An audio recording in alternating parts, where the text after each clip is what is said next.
اور اگر یاد دہانی کا سلسلہ ختم ہو گیا ہماری زندگی میں تو ہم اندھیروں میں چلے جائیں گے۔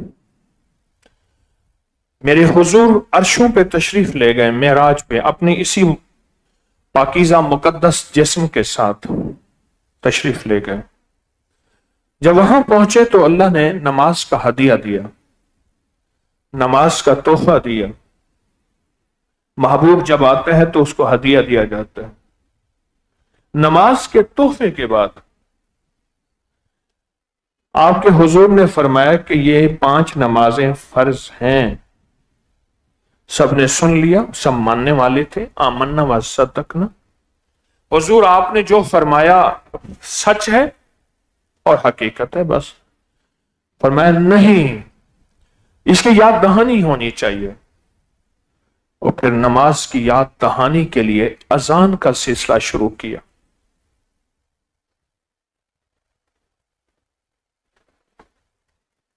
یاد دہانی ہونی چاہیے۔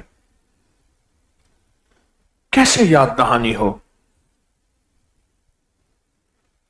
اس کی یاد دہانی ہونی چاہیے۔ اور پھر یاد دہانی کے لیے اذان۔ آج بھی 5 وقت کی اذان ایک پیغام دے رہی ہے، زندگی یاد دہانیوں کے نام ہے۔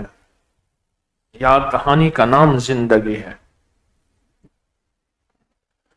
دنیا کا کتنا خوش قسمت انسان ہے جس کو کوئی یاد دہانی کرانے والا ہو، جس کو کوئی سمجھانے والا ہو، جس کو کوئی پکڑنے والا ہو، جس کو بٹھا کے کوئی ترتیب بتانے والا ہو۔ مجھے کتنے بندوں نے کہا، ایک صاحب نے مجھے کہا کہ میں نے اصرار کیا کہ میں نے یہاں شادی کرنی ہے۔ کہا کہ میرے والد تو منجھے ہوئے تھے، انہوں نے مجھے کیوں نہ سمجھایا۔ آج میں زندگی کی ذلتوں میں چلا گیا ہوں وہ شادی کر کے۔ ابے کی قبر میں جا کے کہتا ہوں، ابا صحیح، والد صاحب آپ تو مجھے سمجھا دیتے۔ میری تو الڑ جوانی تھی، میں تو جذبات کا ایک مجسمہ تھا۔ آپ نے تو زندگی گزار کے سیاہ و سفید اونچ نیچ بہت دیکھی تھی، آپ مجھے سمجھا دیتے ہیں۔ تاکہ والد کی قبر پہ جا کے روتا ہوں۔ زندگی کا خوش قسمت انسان وہ ہے جسے کوئی سمجھانے والا ہو۔ اور بڑوں کے ہاں سب سے بڑی سزا اس وقت ملتی ہے جب بڑے سمجھانا چھوڑ کے اس کو اس کے حال پہ چھوڑ دیں۔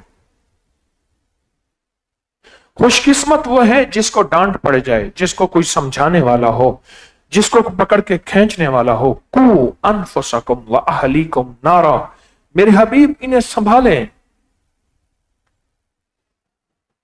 انہیں سنبھالیں کہ یہ بچ جائیں، اپنے ذات کو بچائیں اور اپنے گھر والوں کو بچائیں۔ وَقُودُهَا النَّاسُ وَالْحِجَارَةُ، جس کا ایندھن پتھر ہے۔ یہ زمین کے نیچے سے پتھری کوئلہ نکل رہا ہے، یہ اتنا جلتا ہے کہ کوئی چیز شاید نہ جلے۔ یہ بتا رہا ہے کہ قیامت کے دن اس کا ایندھن پتھر ہوگا۔ عیسیٰ علیہ السلام تشریف لے جا رہے تھے تو ایک پتھر کو روتے دیکھا۔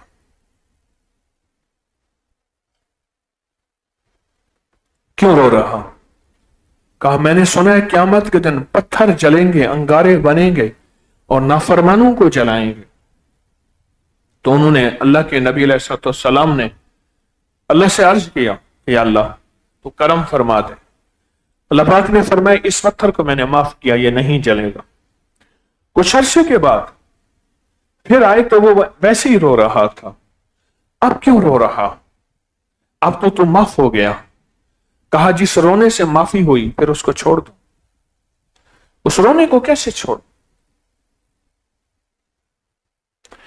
زندگی میں کوئی یاد دہانی دینے والا، کوئی یاد دہانی کرانے والا ہو۔ ہمارے ایک پروفیسر ہیں، میں نے لکھا مطالعہ، لفظ ہے مطالعہ، عین ہے اس میں، عین نہیں لکھا، میں نے کھینچ کے مارا تھپڑ مجھے۔